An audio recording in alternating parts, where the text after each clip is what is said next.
certo? Então ele é chamado, W é chamado funcional gerador das funções de Green conexas, tá certo? Essas são as funções de Green que aparecem na matriz S, direto. Tá? Mas ainda tem mais uma coisa interessante, que é o seguinte, né? Por exemplo, pega lá a função de 2 pontos ainda na teoria Φ4. Né? Ela é isso, tá? Mais isso. Ela tem mais algumas contribuições aí no meio da história, que são isso aqui, por exemplo, uma contribuição de segunda ordem, né? É uma contribuição desse tipo. Né? Deixa eu colocar aqui uma de segunda ordem mais recente. Essa aqui é a segunda ordem, aquela que eu tinha escrito era de terceira. Né?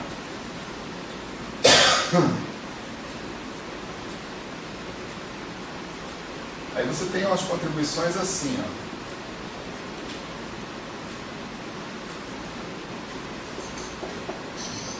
Deve ter mais alguma coisa que eu estou esquecendo, não importa. O que eu quero chamar a atenção aqui é o seguinte. Todas essas são conexas, tá certo? Esse gráfico aí, a função de 2 pontos já é conexa por definição. Se a gente já jogou fora as bolhas de vácuo, né, não tem como ela ser desconexa, tá certo? Esse é um mau exemplo de função não conexa, né? Mas eu não quero dar um exemplo de função não conexa, quero dar um exemplo de outra coisa. Todos esses gráficos são conexos, mas alguns desses gráficos são interessantes. Esse aqui, por exemplo, se você cortar ele aqui no meio, tá certo? Você separa em 2 gráficos independentes. A mesma coisa com esse aqui, ó. Você separar o propagador ali no meio, você separa em 2 gráficos independentes. Esses gráficos, eles têm um nome técnico, eles são chamados redutíveis a uma partícula. São gráficos redutíveis a uma partícula. A importância dos gráficos irredutíveis a uma partícula é porque os redutíveis a uma partícula podem ser construídos com os irredutíveis a uma partícula. Certo? Você simplesmente conecta esses caras com propagadores. E pronto. Né? Por exemplo, esse cara que está aqui, né, é a conexão de um desses com outro desses através do propagador. Esse cara que está aqui é a conexão daquele ali com esse que está ali no meio, através de um propagador. Daqui a pouco a gente vai analisar um desses gráficos aí intensivamente e vai descobrir que ele é infinito. Tá certo? Toda vez, na verdade, que aparecer loops, que aparecer essa estrutura que está aqui, né, dentro do gráfico, né, eu vou ter infinitos. Pelo menos aqui na teoria Φ4. Em outras teorias não necessariamente, mas na teoria Φ4 sim. Eu vou ter que me livrar desses infinitos. Em outros termos, eu vou ter que definir esses gráficos de modo que eles não sejam infinitos, de alguma maneira. Eu vou ter que renormalizar esses caras. Né? O ponto é o seguinte, se eu definir direitinho esse cara e esse cara, esses 2 caras já estão bem definidos. Tá certo? Eu não vou ter que me preocupar com nada a mais para definir aquele cara lá. Porque no propagador em si não tem divergência nenhuma. Se esses caras estiverem sendo obtidos nesse processo de colagem de caras de ordens anteriores e os caras de ordens anteriores já estiverem bem definidos, então não tem problema com aqueles caras. Então eu reduzo muito a minha preocupação com os caras que eu sou obrigado a definir direito. Eu só tenho que definir bem definidos os gráficos irredutíveis a uma partícula. Porque uma vez que eu tenha feito isso, os outros estão todos bem definidos. Tá certo? Então agora você já sabe o que vem, né?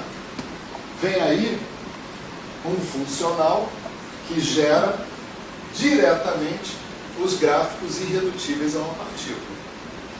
Tá certo? Para obter esse funcional, a gente faz uma transformada de Legendre desse cara que está aqui. Tá certo? Como se a mesma coisa de da lagrangiana para newtoniana. Tá certo? Fazer uma transformada de Legendre funcional. Então você faz isso. Você define um objeto que você chama de φ de x, que é dw dj de x. Veja que eu não fiz j igual a zero. Se eu fizer j igual a zero, na teoria φ4, isso aí dá zero. Não é? Por simples. Não, eu não fiz j igual a zero. Então, lembra, pensa no w como lagrangiano, pensa no j como q ponto. Esse cara aqui é como se fosse um momento, né? Canonicamente conjugado ao q ponto, né? Derivada funcional do w em relação a j de x. Então, a brincadeira lá na teoria lagrangiana é o seguinte: você define o momento como função das velocidades e depois você inverte, você pega as velocidades e escreve em função dos momentos. Aqui também você poderia imaginar que isso define essa variável em função do j, e aí se você inverter, você escreveu o j em função dessa variável. Tá certo?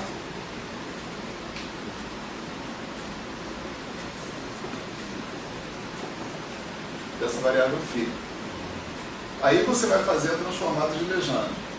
A transformada de Legendre vai definir um objeto que a gente chama de gama de φ. Tá certo? Esse gama de φ, ele é integral de j φ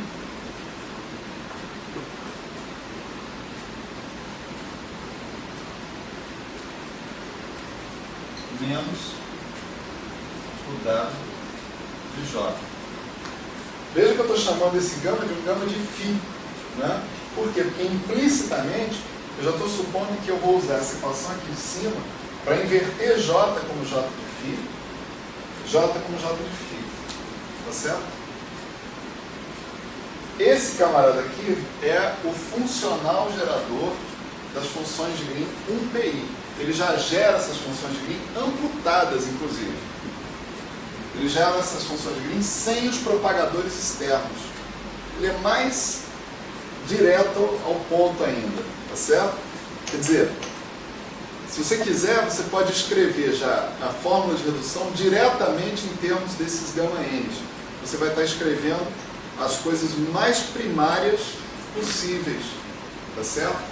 E já, em princípio, em termos de quantidades bem definidas. Se definir é possível. Se definir for possível, né? A gente vai falar sobre isso depois. Tá? Então, isso daqui é o funcional gerador das funções de Green amputadas com QI.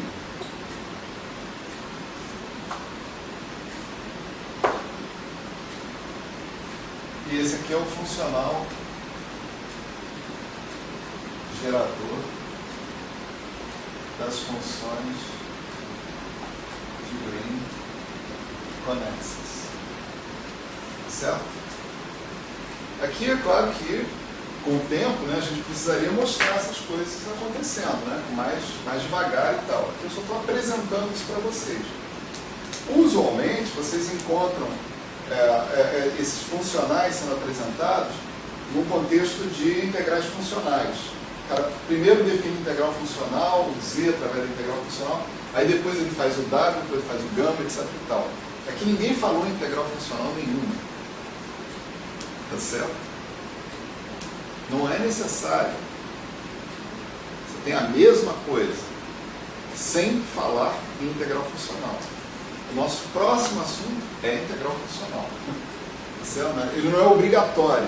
Nesse curso, a integral funcional ela é uma curiosidade. É uma curiosidade que, no caso das teorias de calibre, ela vai ser absolutamente importante para entender com facilidade o que está acontecendo. Tá certo? Mas para uma teoria escalar como essa daí, é uma mera curiosidade. A gente não precisa. A gente está numa formulação funcional, mas a gente não falou em integração funcional em momento nenhum. Está reservado para a próxima aula. Próxima aula, integração funcional. E a gente começa a falar do problema da renormalização, da regularização. Regularização e depois da renormalização. Certo? Tem mais 3 aulas aí para ver se a gente fecha o assunto.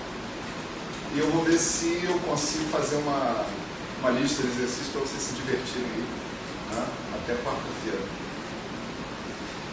Quem tiver dúvidas, né, sobre a lista anterior, alguma coisa assim, pode me procurar lá na minha sala a qualquer momento. Tá certo? A gente conversa aí à vontade. Quem estiver fazendo, por acaso, tal, tiver dúvida, pode aparecer lá. Valeu. Seminário é bom.